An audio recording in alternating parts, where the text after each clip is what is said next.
Good morning and welcome to the 445 Productive Through Joy Show with your host and your boy, Dr. Michael Datcher. The show airs each weekday morning, hella early AF at 4:45 a.m. here on YouTube's Michael Datcher channel, and then 4:45 p.m. on Facebook Live. Today, guys, we're talking about spiritual practice, how having a spiritual practice, meditation, yoga, other types of spiritual practices can completely enhance your productivity. So let's dive in.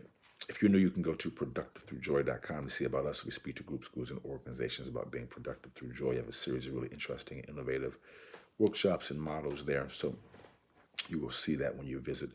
If you're new to this show, I should also say a few words about myself. This is your host and your boy, Dr. Michael Datcher, author of the New York Times bestseller Raising Fences, author of the acclaimed historical novel Americas, author of the Pulitzer Prize nominated Animating Black and Brown Liberation, a Theory of American Literature's board president of the World Stage, a great nonprofit here in LA's Crenshaw District. Educational background, UC Berkeley as an undergrad, master's, UCLA, and PhD in English Lit from the University of California at Riverside. Guys, I'm an expert at being productive, all right? I don't say that to brag or boast. I say it because people are almost always surprised to hear about that level of productivity, given how crazy my own personal narrative is. I am the product of a young girl who was sexually assaulted at age 16, gave birth to me at 17, and subsequently gave me up for adoption to an amazing single divorcee. Yet at the time, no biological father, no adopted father. Difficult times for the young MD. Yet as cool Mo Deep famously said, "How you like me now?" Right? And if I can be this productive and be so through joy, we are knowing that many people can in their own way, in their own lane, in which that is what really inspires his show, because we know it's not where you're from, it's where you're about to go. So thanks for being with us here. Let's dive in. So we're talking about spiritual practice today, and point one is that you want to develop one. You want to think about developing a spiritual practice. Now, people may get a little confused at times with what that means. I'm a professor, so many of my colleagues are atheists or agnostic, or some they don't believe in the spirit, basically, the way that some people who believe in God believe in it. But spiritual practice can just be a thing, can also be described as simply tapping into your inner life if you are a spiritual person, so to speak. So this can also apply to you. What does that mean? Well, that can mean having a morning yoga practice, which really is point two. Point one is you want to develop something. You want to have that mindset. I'm going to develop something every day as part of my practice, which is point two.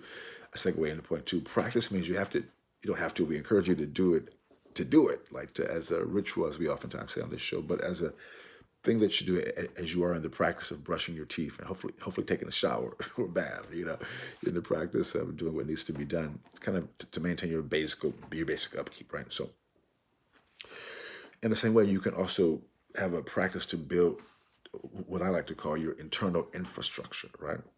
Meditating, yoga, running.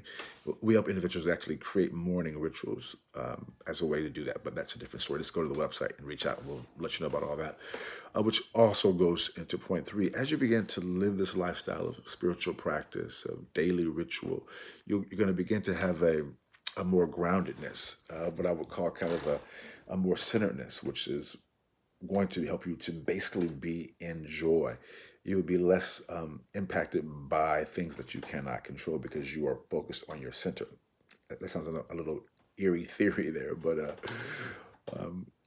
that's pretty much how it works, And this having a spiritual practice, it just makes you a more centered, joyful person. And in business or in life and non-business, when that is for your authentic self is spiritual, joyful, grounded, centered, you're going to attract more people to you in a positive way, because people like to be around people who ain't tripping, to use the vernacular, because many people are definitely tripping, including the cat in the White House. So when you can be around people who are secure and centered, aren't trying to knock you off your game, just trying to support you, it feels good to be around people like that, right? Who will smile at you, who will smile at you, So that will be your life. And in my experience, it takes people to make the dream work. It is a teamwork model. For most businesses, most people, it's just great to have people on your squad. And when you are the person who we're talking about, centered, joyful, loving, laughing, giving, of service, you're going to attract people who want to be down with your team. So boom goes the dynamite, because that leads to productivity. So we'll see you this afternoon at 4:45 p.m. Until then, let's talk about it and be about it. Deuces.